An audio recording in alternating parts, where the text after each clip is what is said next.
ये डॉक्टर लोग भी बड़े बेरहम होते हैं। मरीज के सामने ही उसकी मौत की बात करना कहाँ की इंसानियत है। जिस तरह डॉक्टर ने रज़ा को उसके आखिरी वक्त तक की कहानी बता दी है, उसे ये तक बता दिया है कि आपका वेट बहुत बढ़ जाएगा, पेट फूल जाएगा और उल्टियाँ आने लगेंगी। ये आपका आखिरी होगा सिम्टम्स और उसके बाद मौत यकीनी है। रज़ा ने बड़ी हिम्मत से सब कुछ सुना और बड़ी बहादुरी से इन सब का मुकाबला करते हुए वो मलका से भी यही उम्मीद कर रहा था कि मलका अपने कामों के लिए किसी के मोहताज न हो। अब यहाँ बार बार अनस का आना, छोटे मोटे काम करना, ये सब कुछ रज़ा को बिल्कुल बर्दाश्त नहीं होता। वो मलका से कहता है, जब तुम जिंदगी में छोटे छोटे कामों के लिए दूसरी तरफ देखोगी, दूसरे लोगों की तरफ देखोगी, तो फिर जिंदगी गुजारने के लिए तो तुम ज़रूर सहारा ढूंढोगी। ये बात मलका को बुरी तो लगती है, लेकिन उसकी माँ कहती है, देखो बेटा, रज़ा से कुछ सीखो। वो जिस अजियत से गुजर रहा है उसका तुम्हें अंदाज़ा भी नहीं है। तुम उसके पास जाओ और माफ़ी मांगो। इस तरह मलिका उसके पास जाती है, उससे माफ़ी मांगती है और कहती है, रज़ा मुझे माफ़ कर दें, मैं आपको समझ ही ना सकी।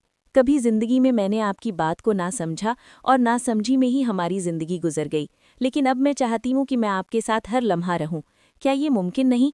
रज़ा कहता है, तुम अच्छी तरह जानती हो मेरे पास वक्त बहुत कम है और मैं तुम्हें इस काबिल बनाना चाहता हूँ कि तुम जिंदगी में कभी किसी के सामने ना हाथ फैलाओ और ना ही किसी की तरफ देखो अपने कामों के लिए।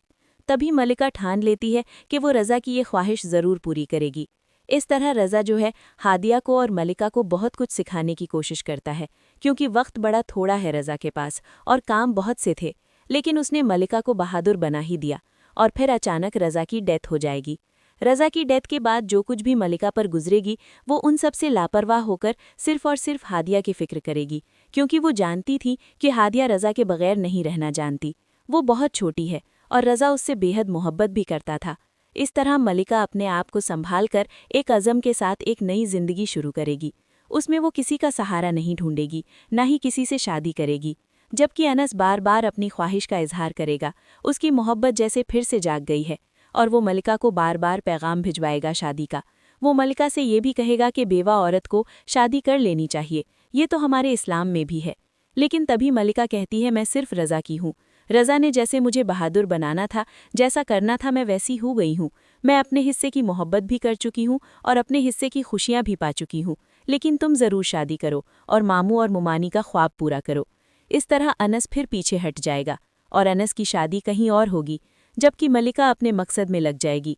आप लोग जानते हो कि मलिका बहुत बड़ी राइटर बनेगी। ये वैसे भी एक सच्ची कहानी है। सच्ची कहानी में जो कुछ हमें दिखाया जा रहा है ये रियल है और ये किसी पर गुजर चुकी है। ये एक राइटर की कहानी है जो बहुत कामयाब राइटर बनती है अपनी मेहनत से। अपने हालात को देखते हुए वो बहुत तरक्की करती है। इसी तरह मलिका भी एक नामी गिरामी राइटर बनकर हम लोगों के सामने आएगी और उसे अवार्ड्स भी मिलेंगे। तो आप लोगों को फिर बहुत अच्छी लगेगी ये स्टोरी जब हादिया और मलिका बहुत खुश नजर आएंगी।